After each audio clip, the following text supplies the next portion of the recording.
So for your weekly wrap up, Okay. So this week, let me open the interval side. It's been a hard week. I'm not gonna lie. It was the first week of the blog, or so it says here. Initially, like from Monday to Friday, we did more than planned because on Saturday it was supposed to rain, and it did rain really bad and a lot. So either indoors or nothing. So yeah, basically Monday easy with sprints, which I should have ridden more easily. Then the hard session on Tuesday, which was 30-15s. I don't really know what to say about this session in comparison to the last week. It was way harder. We decided to reduce the time between the sets because I've been recovering way too easy for some intervals. But yeah, hard session, 4 hours. RP of 9. Yes. But before getting there, you said that the sprints, you didn't go easy on them.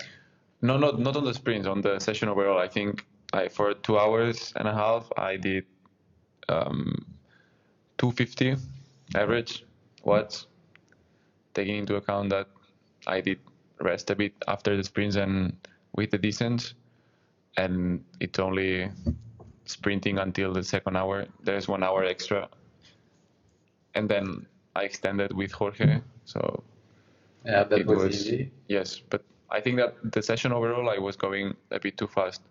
Not too fast, a bit too hard, zone 2 wise, which is what we were speaking for these last days, that maybe I should take zone 2s slightly more easier, because like I can ride 260 pretty easily for 5 hours, but then if I have to do a VO2, which is also 3.5, and then 2 days after I also have to do a really hard session, it's not ideal. Like we always talk, you always have to have a why you are doing the workout. What's the reason behind the sprints? To engage everything, activate everything. Yeah, so that means that you have to go all out on the sprints, but you have to go really easy in between. Yes, no, I agree. I mean, in the end, it was just me because I like going at 260. But I was feeling also really good. It was after an easy week, so I was quite fresh. But yeah. So the idea with the activation sprints is for you to be prepared for the upcoming week. Okay. But if you also do like higher zone 2 in between, your slow twitch gets fatigued. Okay. So when VO2 is coming, you will recover your fast twitch, but slow twitch, it will not be fully recovered. So you will suffer a bit more, especially in a VO2 type of effort or even threshold effort. Yes, which was for Thursday. Yeah. And also I've been having quite some issues in recovering, especially muscularly. So yeah, I think that also adds up to the fatigue that you get from the sprints, even though it's not extreme amount of fatigue. But yeah, on to Tuesday. But if you add a small amount of fatigue each time, of course, and then just it's not the hour and a half, but the hour afterwards, which was at 260 to 70. So yeah, that's what I meant by just the fatigue, especially that's anaerobic and really on the muscle from the sprints. And then I sustain that high pace for 2 to 3 hours. I'm not allowed helping my body to recover from one day to another. That's so instead of being like a preparation type of it's workout, like a really hard endurance workout. It was like a proper endurance. Yes, I agree. Workout in the end, and the sprints. Yes, of course. But that's the thing that I want to change for the next weeks. Like I'm really happy with my endurance. There's no need to prove myself. Like it's enough. Agreed. And the day of the VO2 and the threshold effort for the DT, then I can just mash myself. That's fine. So yeah. Anything else you want to mention from this workout? That's a good way to put it. So based on your current week, because now it's Sunday, prepare, go really hard, recover. Yes.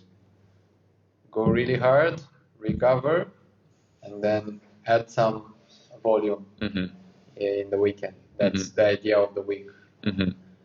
For the upcoming weeks, based on this block, we will have to do exactly the same. So building up the fatigue, and then recover, and then get the adaptation. Perfect. And the reason why we are saying this is because on Thursday I had a really, really hard workout. I mean, VO2-wise, it was really doable. My legs were dead at the end of the workout. 30, 15s, it's like my kryptonite. It's my favorite VO2, I'd say, but it's also the hardest, especially on the legs. If I'm already having trouble recovering for the 30-30s, then the 30-15s, it's even worse. And the reason why we do the 15s is because I'm having even more issues to get into the VO2 heart rate and the feeling. So my legs are not able to go further, but my heart is really enjoying it. So, and we still want to stress the VO2, right? Yes. It's just to have the feeling of this is not enough. So that's why we just reduced the seconds, and it was really good on that workout. Like my heart rate, it went, I think, up to 156, which for me is really high. And in compared to last workout, which was easier, 154. but yeah. So you having a really strong aerobic makes you kind of harder to adapt. Because the more you train, the harder it is to push your aerobic. So for you, we had to decrease the amount of recovery in between the efforts, which made you do the 13 efforts, 30, 15s, which is a really, really hard workout. Like it's one of the hardest VO2s you can do. Harder than that is just add one more block of 13 intervals. It's accumulated fatigue. It's you have 13 efforts, so if you count that, it's 12 and a half minutes in anaerobic work, but you also suffer the entire 15 minutes in between. So you have to add that as well. So it's actually more like close to 20 minutes per block. Yes. Not much to say. I was really happy with the session, even though I felt really, really fatigued. And it was also one of the reasons why we've been speaking throughout the week of just taking it easier the days that I'm supposed to go easy, just because I want to recover from the legs. And in the end, it's what's limiting me these last weeks and last months. So I just want to be able to focus more on recovering my legs. That would allow me to push even more. And then at some point, my cardio and my legs will level, which they are not at the moment. You also get an endurance type of stress from the session because you have to do like more than 1 hour until you do the efforts, and then more or less 1 hour back. So you also get the stress from endurance. You can recover easily next day. You don't have to do any endurance. You can just go easy. Coffee ride. Yes, I agree. And it's a hard day. It's I'm allowed to push. So if I want to do the 260s back home, then it's fine. So Wednesday was easy. We took it really easy. And then Thursday, which was really bad, my legs were completely gone. Like I've never felt so fatigued after 30 minutes. The workout, I'll try to add a picture to the video, but in order to prep for do you want to explain it, the workout, or I can? Yes. So basically, instead of doing a proper sweet spot or threshold type of effort, so around FTP, uh, we are trying to simulate the TT pacing. So the less speed you have, the harder you go. Mm-hmm. So you go basically over under type Yes. of effort, but for an entire TT Yes. type of effort, which simulates more or less the same time as the race we expect for your main goal. The workout basically is 2 intervals of 20K. It's not based on, well, we do set a power, but that's for Yes. load calculations. It's not about the goal of the workout. We basically go to a specific spot in Girona. It's a bit up and down. It's not really flat. It's around 200 meters of elevation for the 20K. And well, we have different segments. There are segments in which the wind usually blows from either tailwind, and then on the way back you get headwind, or worse, which you can get crosswind from both sides. And that also allows us to train technique and pacing. And yeah, the idea is just to try to do the two efforts, which I wasn't able to complete because after the first one I was really, really exhausted on the legs. And yeah, instead of focusing on the watts, it's just focusing on speed, position, moving myself on the bike, because that's also important. Depending on the terrain, like if I'm going down, let's try to stay as low as possible, flat. Just move the pelvis as far as possible from the saddle. And on the sections that maybe have tailwind or headwind, just try to even push more or not if I don't need to. If I can stay over 50 for 2 minutes without having to push 300 or 350, then it's fantastic. Then just try to sustain the speed. In the end, we just compare the speed from one session to another. It's not always really easy because, as I said, the wind may change and it can drastically affect the speed, but also air pressure and yeah, humidity. So yeah, this workout was really bad. I was really, really fatigued. Still, I was able to finish one of the two sets, but yeah, I wasn't. There's no way I was able to do one more. The good part is that you only have to do one for your TT. Yeah, but still, mentally, it fucks you. It's like not being able to finish the two intervals, but yeah. I mean, still a bit under the watts that I want to do, but overall, like I was telling you, like I'm really happy with the pacing, and I was being able to shrug myself for the entire segment with this new position that I have.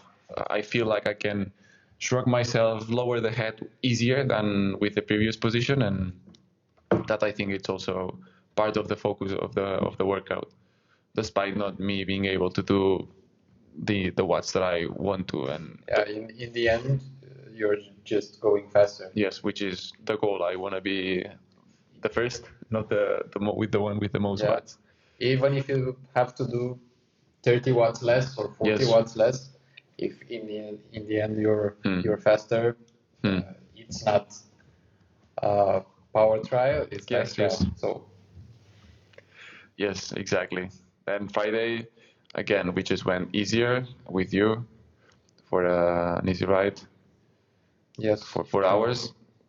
Again, I mean, it's not easy, and if you look it in the time perspective, because 4 hours it's quite a long TSS. It's over 130, so taking into account the load that I already had from the 4 days before, I mean, I had already accumulated 15 hours on the bike. So yeah, just not much to say, just an endurance ride. Yesterday, which was Saturday, it was really heavy rain. After midday, the sun was out. I was planning on going out, but it was like 10 degrees. Here it's really cold. It's not freezing, but for us it's really cold. And yeah, I just went indoors. I did a bit of fat max. You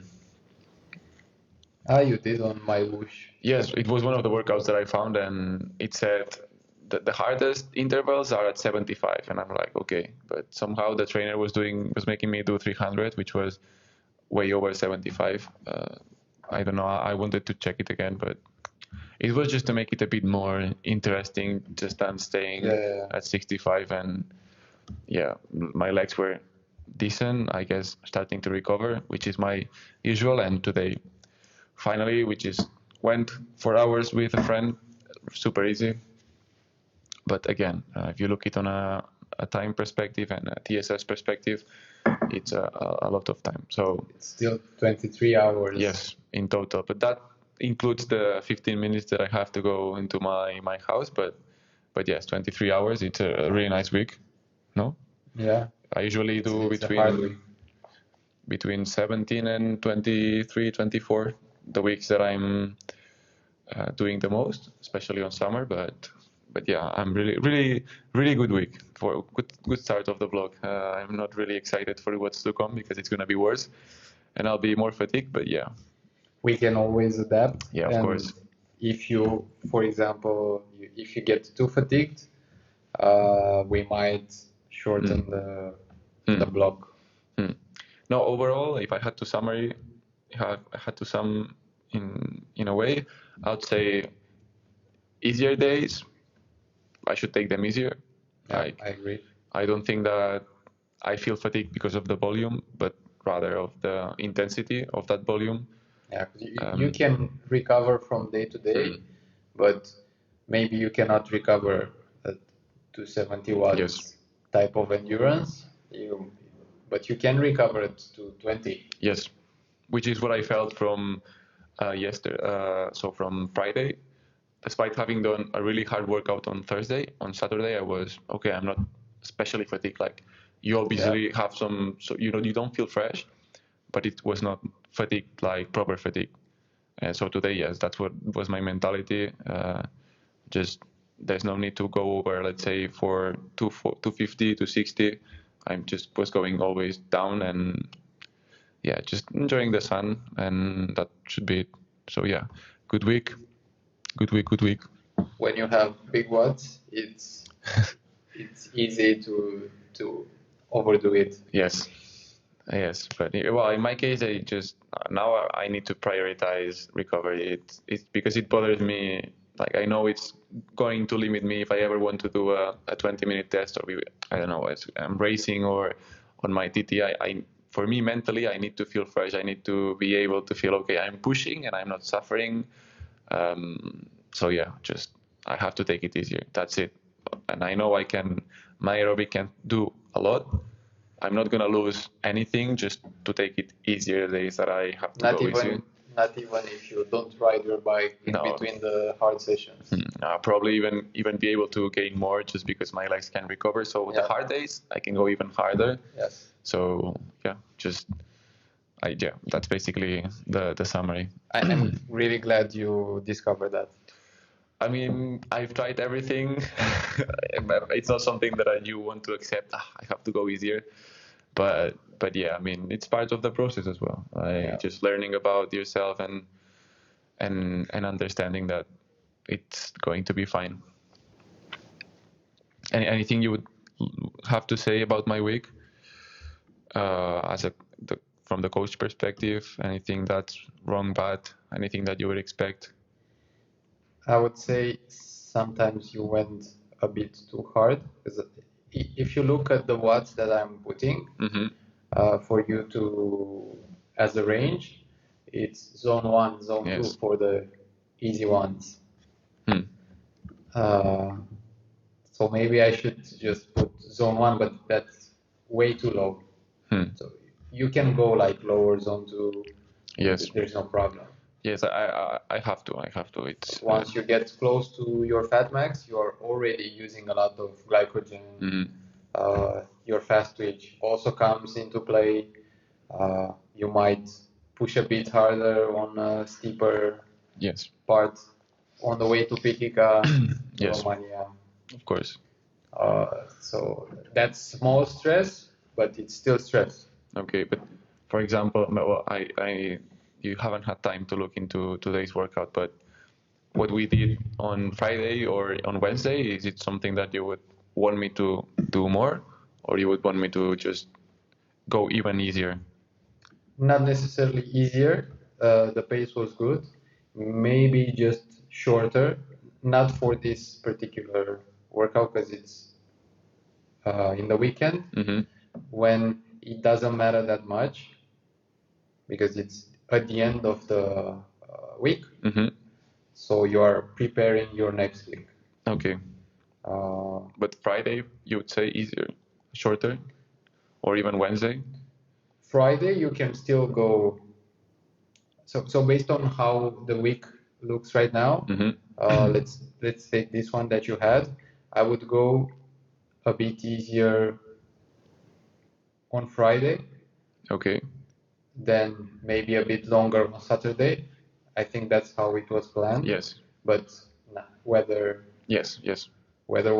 we couldn't do that. And then maybe go just short and easy on Sunday, or just easy. Okay. Maybe not 4 hours, but 2.5, 3 hours. Okay. That could speed up your recovery because if you cut half an hour every day, every recovery type of day, you still get maybe 10 to 20% less load. Yes. Okay. Which you will feel maybe the next day. For sure. Okay. Notes taken. All right. Second part of the weekly wrap-up. You're starting with your specialty week. It was really funny to see specialty when you were on the title of the week. Well, it was supposed to be a hard week, but leg-wise, I was not feeling great, so I had to adapt. I just went with the main workouts that I had planned. I tried to do the best out of them. So I did your type of TT type of effort, but because I'm further away from my main event than you, yes, mine is in October, yours is in October. June. Yeah. Yes, the Worlds, yes. I split my effort with 2.5 minutes of rest between the efforts. Yes. So the same effort, 20K, but with 2 breaks of 2.5 minutes, just to be able to recover, see how I'm feeling, because it also you have to understand that in a TT you also have to have the ability to recover. If you do only constant pressure on the pedals, at some point, if you let go of the pedal, maybe you have a technical descent. Maybe you have a roundabout. Roundabout, and then within the city you have corners, turns. Your heart rate will drop. Yes. And your legs might not feel the best when you come back to the effort. Okay. So I'm trying to see how am I feeling. Okay. After an effort, a small break, and then effort again. Okay. Sometimes it's easier just to sustain the same effort. You can see that in a climbing effort. In a fatigue resistance type of effort. So if you're trying to do like we used to do last year, yes, hard session with long climbs, yes, a threshold, but then you go to the coast where it's really short climbs, yes, and then descents and really short climbs. It's really hard, yes. That gets harder because you get fatigued even though the intervals are shorter. So that was the idea. And also because I didn't do any over-unders for maybe 1 year or so, I had to start from somewhere. I cannot sustain an entire effort. 20 minutes. Yes, 20 to 25, that was the the main idea. Good. No, and I see that. Well, you then did Fat Max. You told me you had really good. You were feeling decent, especially in the beginning, Yes. and then not. Fat Max wise, all the days on with Fat Max, it doesn't matter if it's TT or road. I feel great. So that means my aerobic is really really developed, but my higher end and my pain tolerance, it's not where I want it to be. So I will try to work on the pain tolerance to stay more at the threshold for my TT. And would you say that you feel bad both on TT and road bike, or is it just on the TT? It's just the TT at threshold. So basically what happens, also because of the position, you have a lower hip angle, your hands are really close together to the arrow, so you lose the ability to use oxygen. You're not that efficient anymore. So once you go close to your VO2 max, percentage-wise on a TT, you might be closer to your VO2 max. Yes. Well, your lungs are more shrugged. It's like you feel it. It's the same as when you lower yourself on the road bike, but even worse. Just try to do VO2 on your TT. It's horrible. Like you cannot breathe. Yeah, literally. I imagine. It's really really hard. Alright, at some point you will make me do that. Yeah, we might have to do that. If you, for example, will have in your TT a short climb, a punch climb where you have to go over 400 watts, you have to be able to sustain that and then recover. Well, we'll see. So for my first... Is it the first week, right, of the vlog? Yes, the first week where I'm trying to get some pain tolerance. Okay. I did one effort. I wanted to try, actually it was 10 minutes. I was going to ask, like you did 3, right? I wanted to do one more. I started it. I see that. But then engine kaput. Really? Yes, okay. I couldn't do... yes, you had 4 planned. Okay.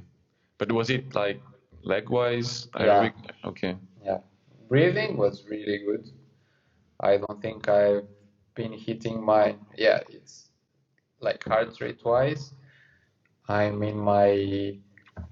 Like, if I had a coffee, that would be my... No, that would be my Fat Max. Okay. Really? Yeah, it can be my Fat Max if I take a coffee, a flat white. So 2 coffees? Yeah, so 150 milligrams. Yeah, that could be my Fat Max. Okay, interesting. I didn't. I didn't know you wanted to do 4. So 40 minutes overall at threshold. No. Yeah, more or less. I was really trying to get really low, be as fast as possible, just like your type of training. And just suffering as much as you can suffer on the legs. Basically, just stay there, low, small, and suffer. That was the idea. I suffered. I tried to suffer one more. I couldn't. No, you couldn't.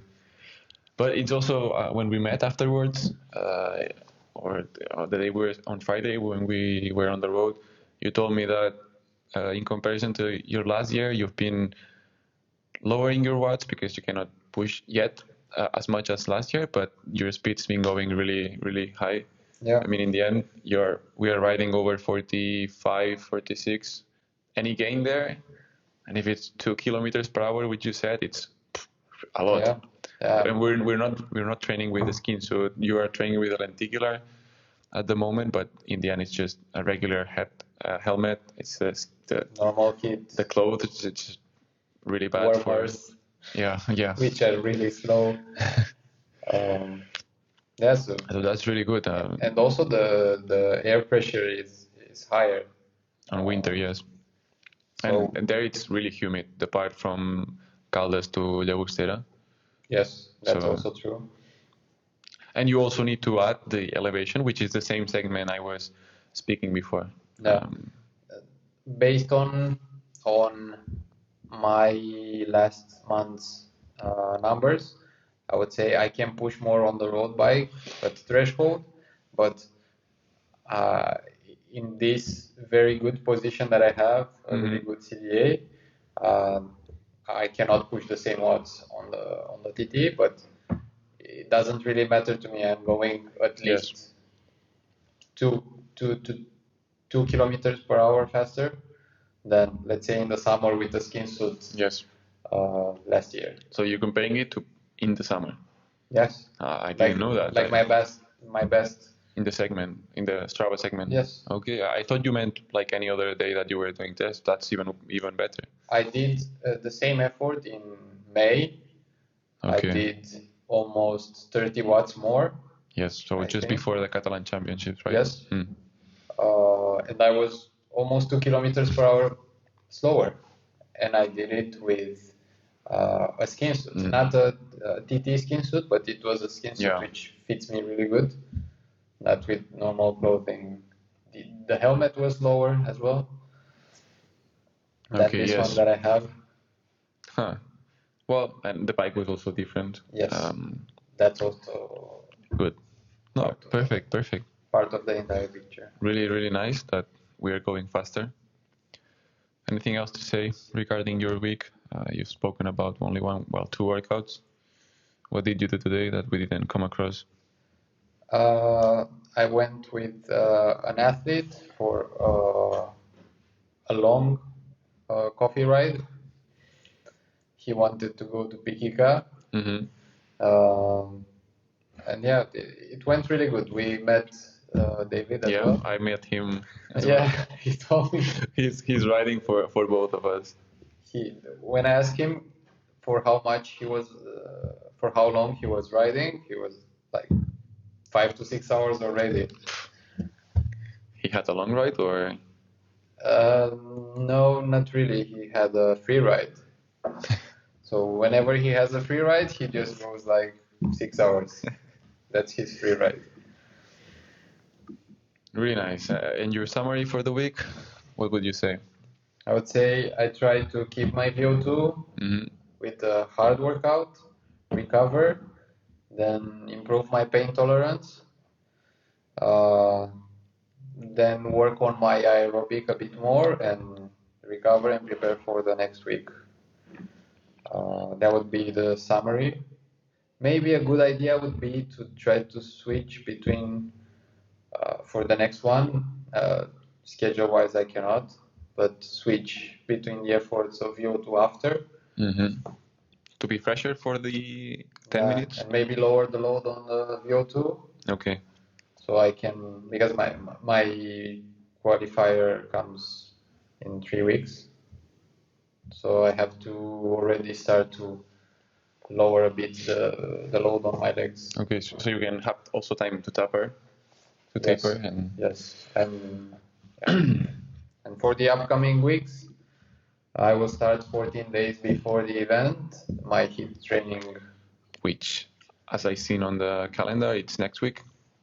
Yes. Really, are you excited to start with the HIIT acclimation? No. Well, that's the other topic that we wanted to speak for today. It's regarding your upcoming race. Part of the idea that we want to show in the podcast is explaining the different races, goals, and how do we approach those races and goals.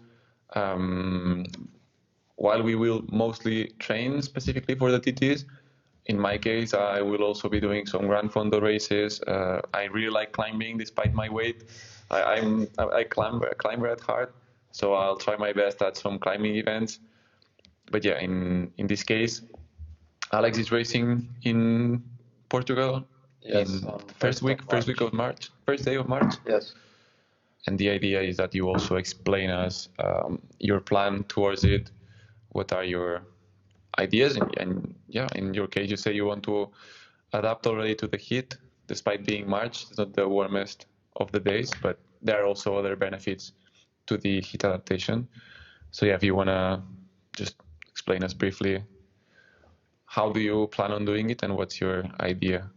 Yeah, so heat acclimation, it's not only making you stronger during warmer times, but it also makes you stronger during lower temperatures because you get like a huge hemoglobin adaptation. It increases your hemoglobin levels, uh, more or less just like a training camp at altitude. That's interesting. That's part of the entire But picture. you don't get the VO2 adaptations that you get from altitude training, right? You just get part of the benefits that. No, it's basically in the end it's more or less the same, but if you do both of them, you get both of the adaptations. So I'm trying to achieve that with a 14-day protocol. Okay, which consists? I will try to do around 45 to 1.5 hours on trainer every day with a jacket on, trying to get my core temperature over 338. Yes. The first day is gonna be really hard. Yeah. And especially the first 15 to 20 minutes. And then you'll get used to it. It doesn't seem that hard anymore because you adapt pretty fast. So in 3-4 days, you are already maybe 25% adapted. The adaptations occur very, very fast. Like in 14 days, you're more or less up to the highest you can be if you do it correctly. Yes. So non-stop, weekly, Yeah, daily, I mean. Yeah. We are really big fans of Johannes Abrahamsen because he posts everything on Strava and he's doing like 4 hours indoor and then 1 hour of heat training. In his case, we've seen that he does not do it daily. He does it on a more paced type of. It's longer, no? You said that. I remember that when we were speaking about the adaptations that you get, you were saying that while you get more or less the same, it's not really the same because it takes more time. It's different. There could be one idea, and the second idea, the second reason he's doing it like that, it might be he already had a big block where he did heat adaptation, and now he's only trying to sustain it over the upcoming weeks. So he can use that for his training, so he can maybe go harder in his VO2 sessions. So he gets a higher stress, and then he adapts even more, and then so on. So he gets stronger and stronger. Do you plan of tracking your acclimation in a way, or like when you look at the workouts, what do you plan on seeing? What do you expect the first days, and when after 2 weeks, what do you expect to see? I will buy a core temperature. You will, and then yes. Okay. We will buy. I will buy one from the Port Village. They have even in stock. Okay. Not sponsored. No. Not yet, at least. But yes, I'll be tracking the adaptation based on that. But I still think that's only based on how much time you spend at 38 kind of. So they do an estimation and they say, you are of just course, like the Garmin one, yes. but a bit smarter. But as we were saying, we were discussing this with a friend. Why using this sensor might be a bit more accurate than with Garmin. Like in the end, Garmin doesn't know your temperature. Yes. It only works if you are riding at 30 something degrees, then 30, I think it is. I think it's above 28. Could be. I don't remember. Something like that. And then the time you spend there, it just says, okay, now you are acclimated or you're not. And if you weren't to buy this sensor, would you base it on the heart rate? Like, would you expect the heart rate for the same watts or the same time just to get lower, or you get less sweaty? Would you also, in my case, I remember last year I was tracking the weight I was losing. So same session, same watts, same time, same food, and same water. And water with electrolytes, or well, it's really important to drink a lot and stay really hydrated. So I was weighting myself before the workout and afterwards. Would you use it as kind of, if you're getting adapted? So I would be sweating less throughout the weeks.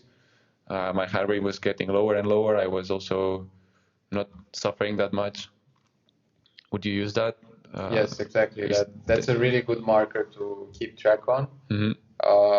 The weight, you can weight yourself before and after the session, and you calculate your sweating rate by adding your consumed water in intake during the workout. And you will also see a difference in power to heart rate ratio, which should increase, of course. Yes. Maybe not necessarily for your heat training, but I also plan to ride outside.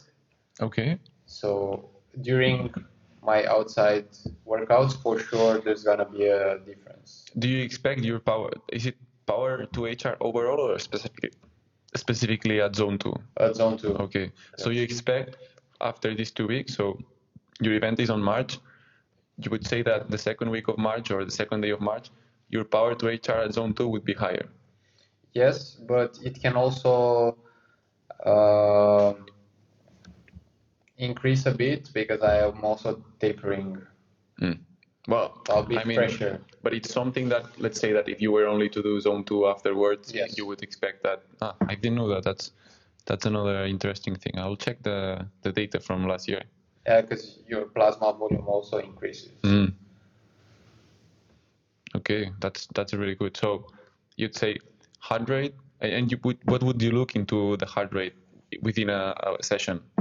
Like, should the heart rate stay consistent? Should it increase, decrease? Should there be any decoupling from the power? The heart rate drift will be in every hit.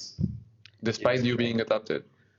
Yes, but it might occur later in the trainer.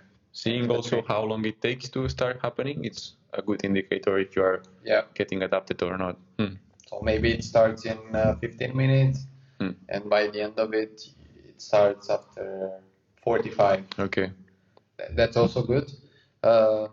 Also, resting heart rate will get lower for sure. Yeah, that makes sense. What else? Well, and also, it's not important to have to do it in the bathroom. Like, I've seen Abrahamsen doing it in the bathroom because it's easier to get to the 38 but body it's temperature. Also easier to clean. No, but I didn't thought about that. No, but I meant, like, you see nowadays people just doing these decathlon tents. They close it so there's more humidity. Yes. I don't think there's the need to torture yourself like that. I think that's too much. No, just put yourself clothes, and yeah. Sometimes it's enough. It's enough just to turn off the fan. Yeah, the fan.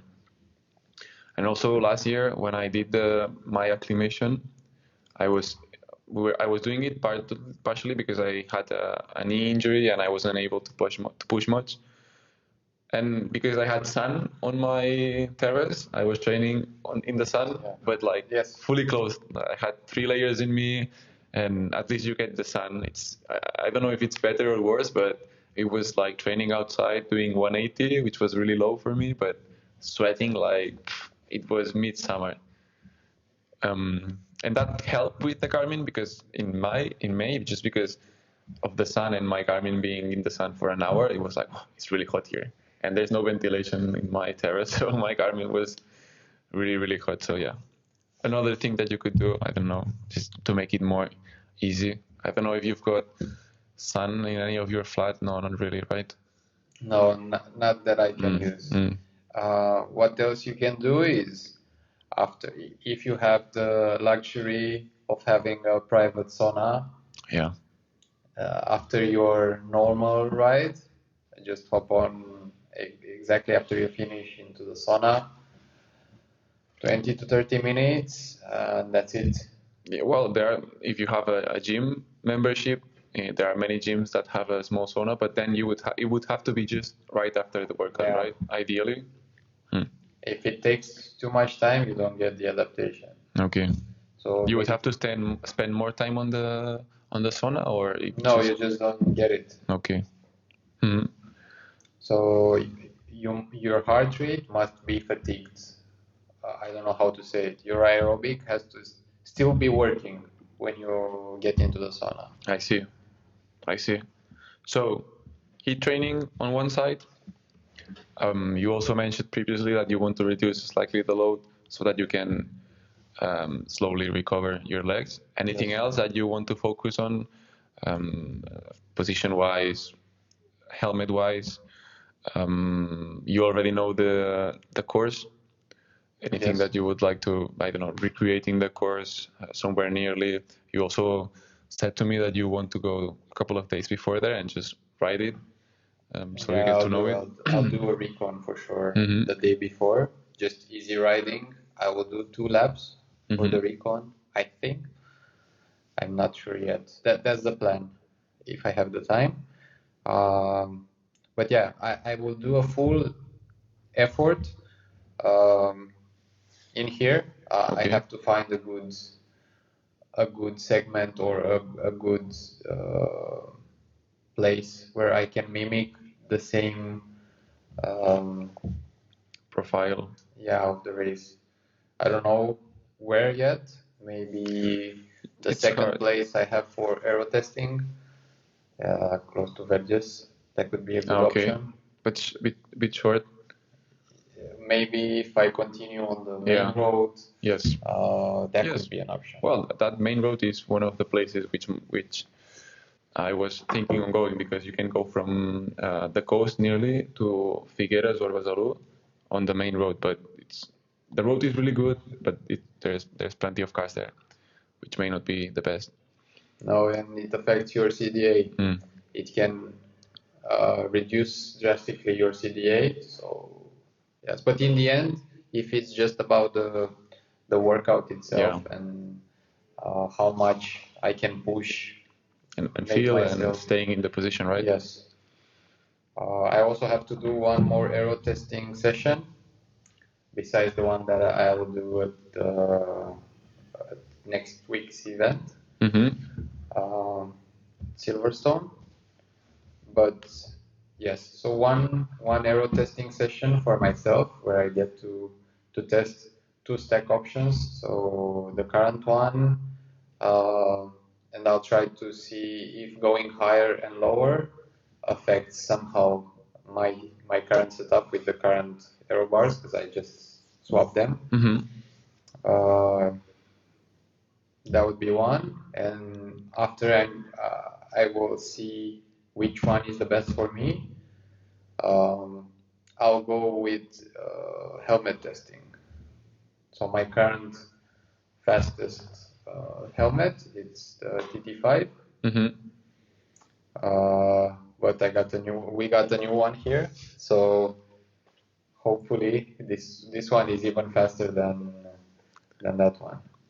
And a small trick that I'm going to use is I'll be using a moto cap on the underneath the helmet, because both helmets, the TT5 and the Giro, they have channels inside that take the air and put it on either on your shoulders or the back. Even for the race, you plan on using that? Yeah. That's UCI legal? Yes. Okay. Does any World Tour races? I don't remember seeing any of them using it. There were some. I know that Remco used it when it first came out. The TT5 when it came with the sock. But that's illegal right now. Yeah. You can only use it without the sock. But the TT5 was actually designed to be used with the sock, because it all the air that gets into the helmet goes on your head and around the ears, and if you can smoothen that area, you can also get bald for a yeah, week. that could help for sure. Yes. So no podgy hair out of the helmet. No. Okay, that's good. So testing, I guess, and just because it's not your main event, you just don't plan on pushing yourself that much or reaching a peak, right? On your fitness, like sort of, but not like pushing yourself so much so that after the event you are completely. My main idea is to mimic everything in terms of heat adaptation, training,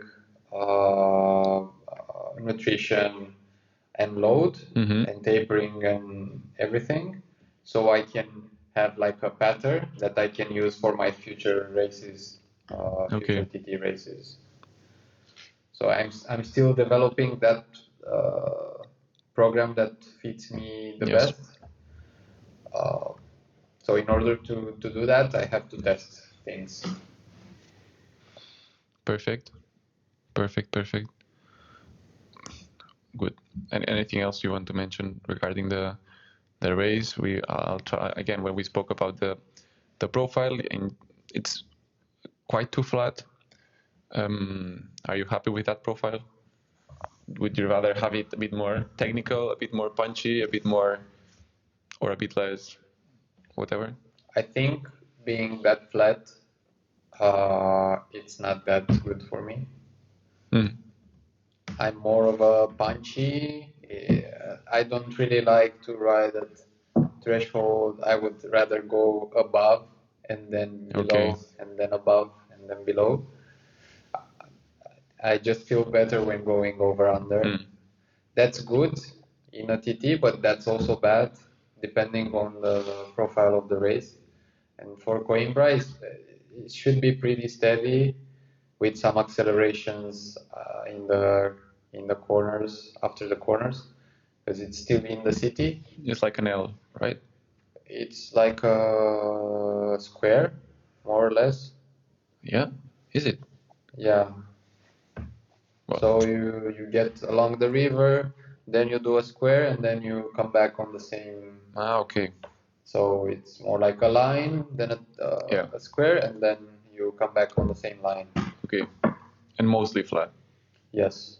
I think the elevation is just 1-2%.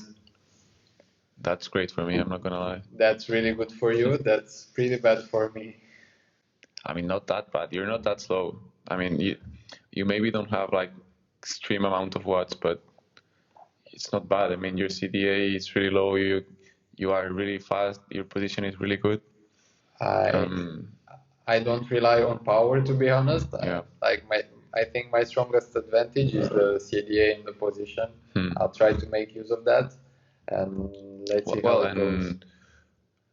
Last year, the Catalan championships were really flat. Not really, no. It didn't feel flat. Maybe on the profile. I recall this being too flat. I'll check. Well, by flat, I'm not saying just pancake flat, but way less than the segment we do. No, I think it was more than the segment. Was it? Yes. And I was wrong. You had a really fast section, then a small descent, and 2 ups and downs, then return, the same up and down, and then the climb where you had the fast section. Yes. Okay. Which was maybe a 5-minute VO2 type of effort. Okay. And still on a TT it's fast, but it's still 5 minutes. Well, same as in the Romanian, right? You had the small climb and then you had to go down as well. Yeah. Okay. So the climb at TT pace it's short. So you could say it's less, but it's still proper climb 15%. Yeah, with the big chain rings. Yes, but the advantage is that you still go really hard. So you don't have to do zone 2 on your 15%. No, but well, now you only have one chain ring. I'd like to see how it feels to go. Well, we've been to Romagna already. I will swap the cassette for the flat because I'll be riding in the middle of the cassette. Okay, yes. No, but I meant if you had to go on a small climb like the one in Romania with a 56. That would be really hard. I don't think I would use the 56. You would reduce the chainring. I would do 50. 50? Yes, I would ride. Well, yeah, you're using SRAM, so you have the 5010. Yes. But that's not really. It's like. Yeah, but you've mentioned many times that it's not the most efficient. No. So would you sacrifice maybe going for a 52? Yeah, maybe. I have to calculate because for Coimbra, I choose the chainring based on my estimation of my average speed. So based on the average speed. Okay. Well, based on my CDM power, I calculated an average speed, and with the average speed, I can choose my gearing. Okay. So in order to have a straight chainring at 48k an hour, more or less, I had to choose a 56 to be on the 14 teeth sprocket to have a straight chainring. I didn't know there was so much thought on that. I just imagine that you just wanted to flex a big chainring. That's no. Because no, I'm joking. No. Like if I would, I had the option to buy a 54 or a 58. I couldn't find a 56. Okay. So I just waited until it get back in stock. Because I know that the chainring that it will be perfect. Okay. Otherwise, I will be in between the sprockets at my. And how do you vision yourself sticking to that? Did you just calculate using the power? Like we had this discussion regarding one of my workouts last week that I went fat max, but I was feeling like I'm going too low on the cadence, and I'm used to the road bike on being like 90 to 95, and on the TT I was way low. So in your case, how do you vision yourself staying on that chain ring to sprocket combination and not like you're saying that you've studied everything to be on a certain position? How will you make sure that that's what happens? I don't know how to ask it, but if you want to be on the 14th teeth sprocket, how will you make sure it happens if you don't see it on the Garmin? Because I know at a certain power on a flat based on my CDA, which I know from the aero testing, and considering the average temperature in Coimbra at that period of time, I know I'll be going more or less 48k an hour. Okay.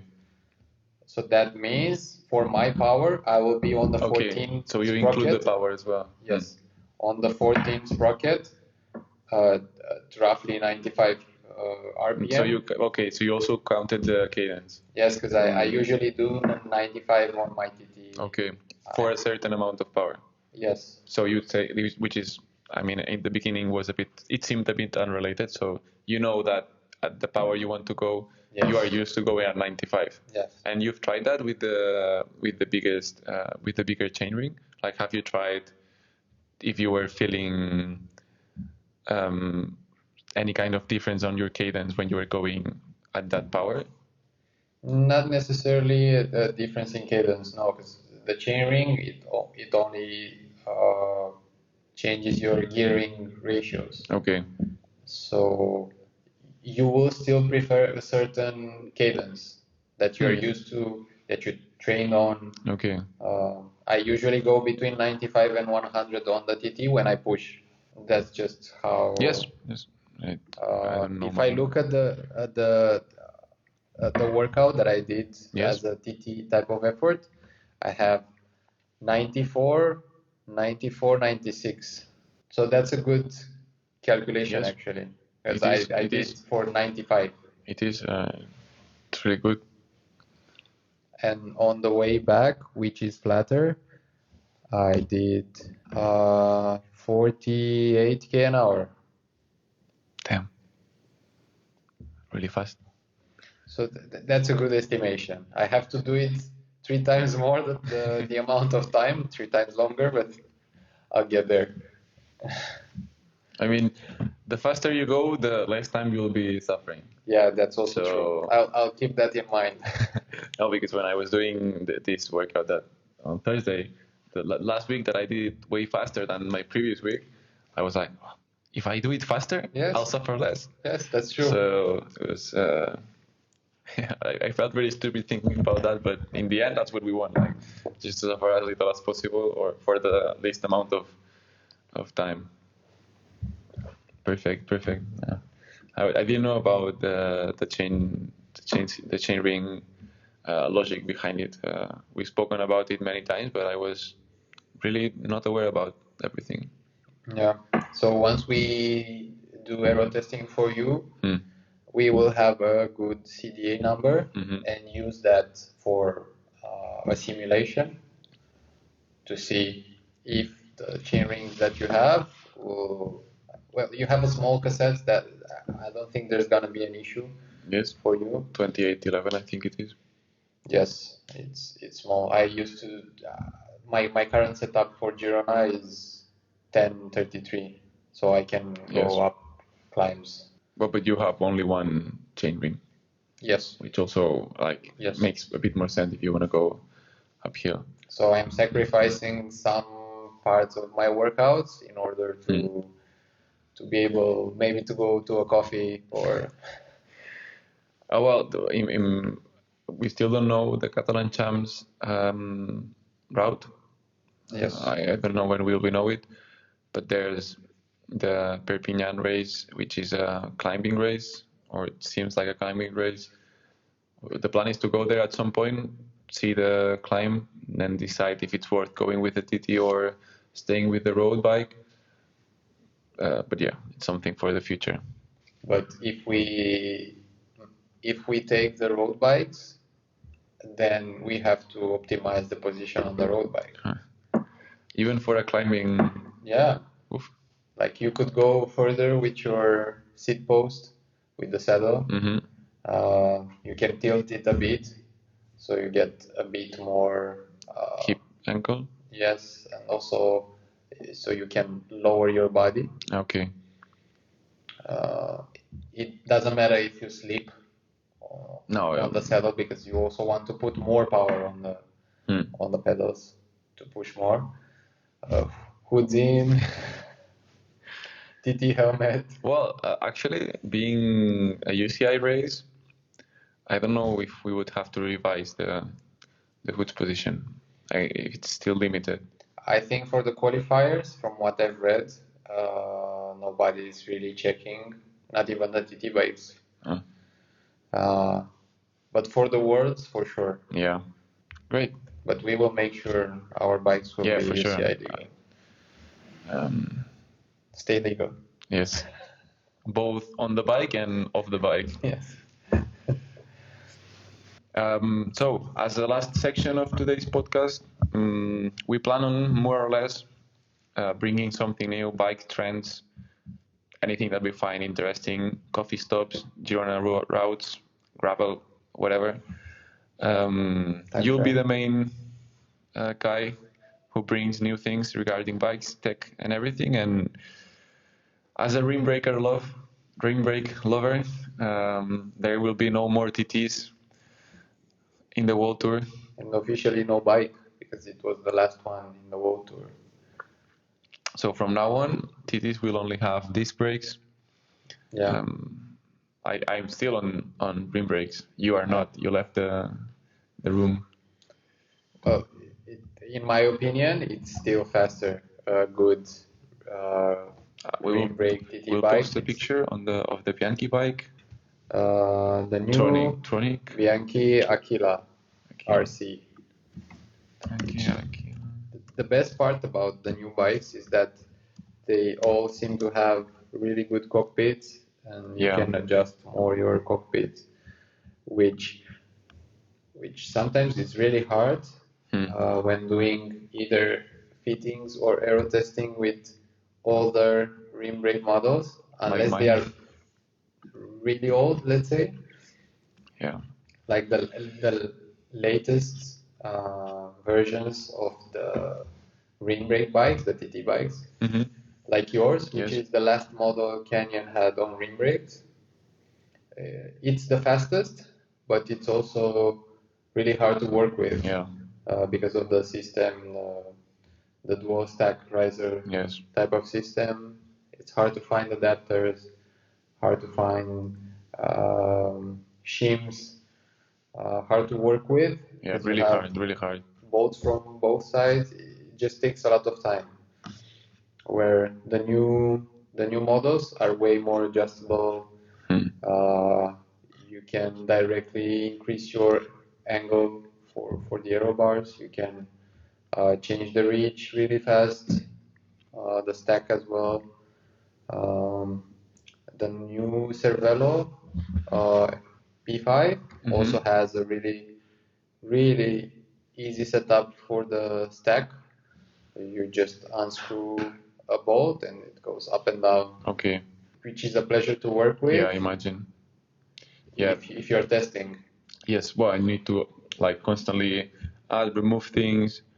Well, one thing that I'm seeing is when we are speaking about disc brakes versus rim brakes on the TTs, the main concern about the disc brake ones was that you have the disc that's really not aerodynamic. Yes. But like when you can see that on the time trial, they have like huge forks.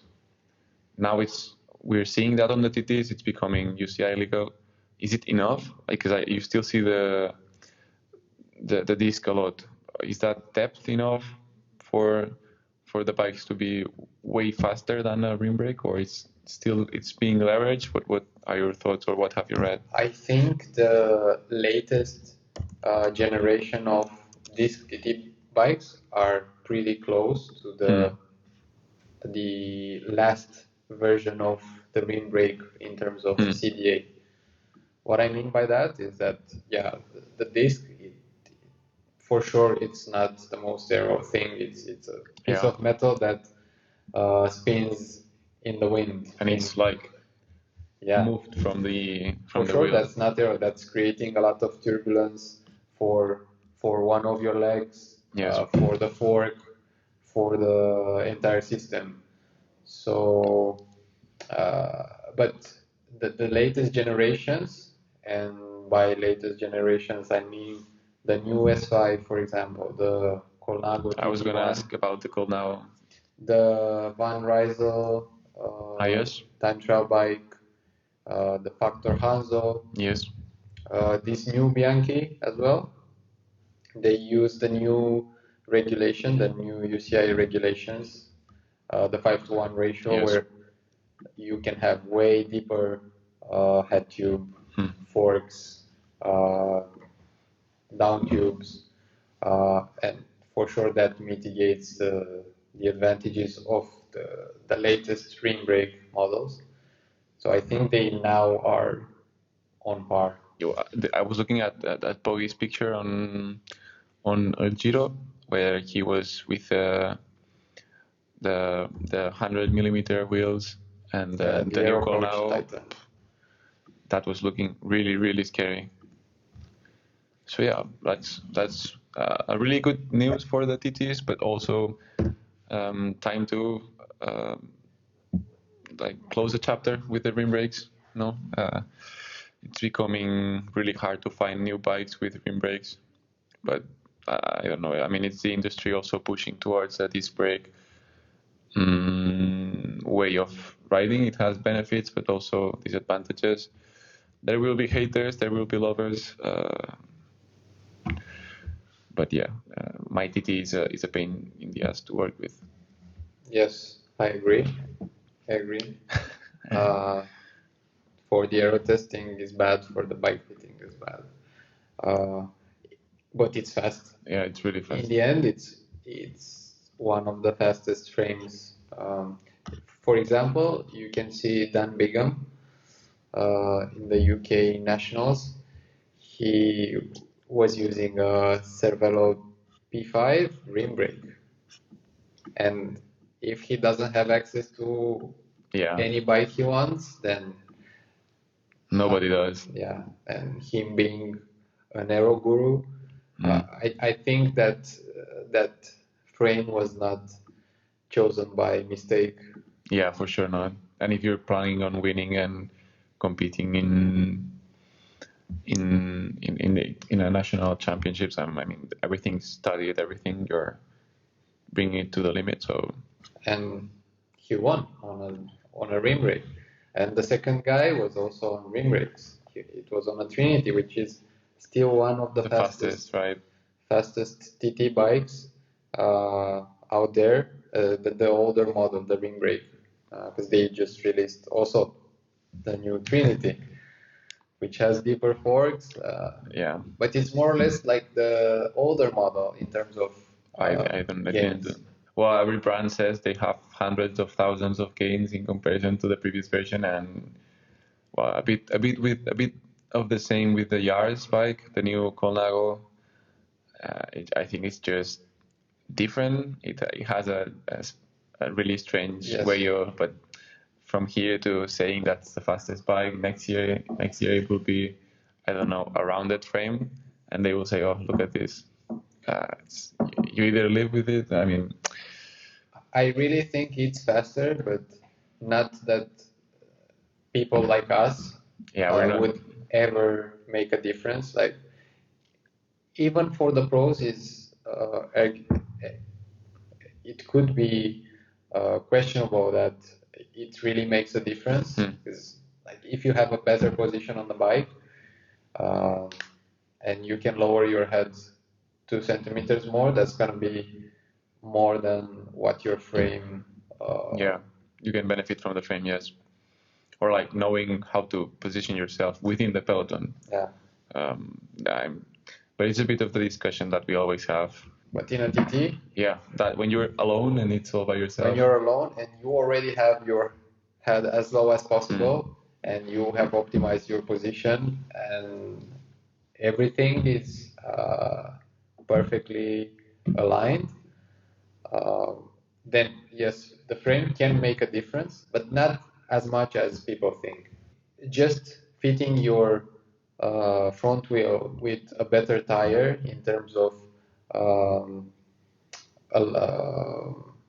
transition in terms of tire to rim profile, that could benefit you more than a frame set, because the wheel is the first thing that hits the wind. Half of it is in headwind, half of it is in tailwind because of the rotation. So that makes a bigger impact than the frame itself, of course. And optimizing the frontal area, the profile of the tire and wheel combination makes bigger difference. But yeah, if you already optimized everything, yes, frame set can make a difference. But for a TT. Yeah, of course. Of course. So that was it for the first podcast. I hope that you liked it. The idea is to more or less follow the same structure. We'll speak about what we do, how we train, the goals, and also try to bring us news, upcoming things, anything. We'll also have different things planned because we are going for races. We also have training camps planned. We also want to bring us and help you in a way, right? Both the ones that know and those who are starting, how we can help you, how the things we do also reflect on your training, your nutrition, and we'll see how it goes. And starting from next week, we will also take questions. I already have a few people on my Instagram asking questions already. Great. About training or nutrition, and they said they cannot wait to ask us and for us to discuss the topics. Great. That would be great. For sure. So anything you want to ask us, anything that you would like to hear, just leave a comment in the YouTube, or you can contact us on Instagram. I'll leave the links of everything, of all the social networks in the description of the video. And please, please, please, just if you feel like leaving us a like, a review, which is free, and also a subscribe, that would be really nice for us to get us motivated to keep going and seeing that there is some action behind what we do. So yeah, that should be it for today, and hopefully we'll see you guys the next time. Bye. Thanks for joining. Yes. They They I think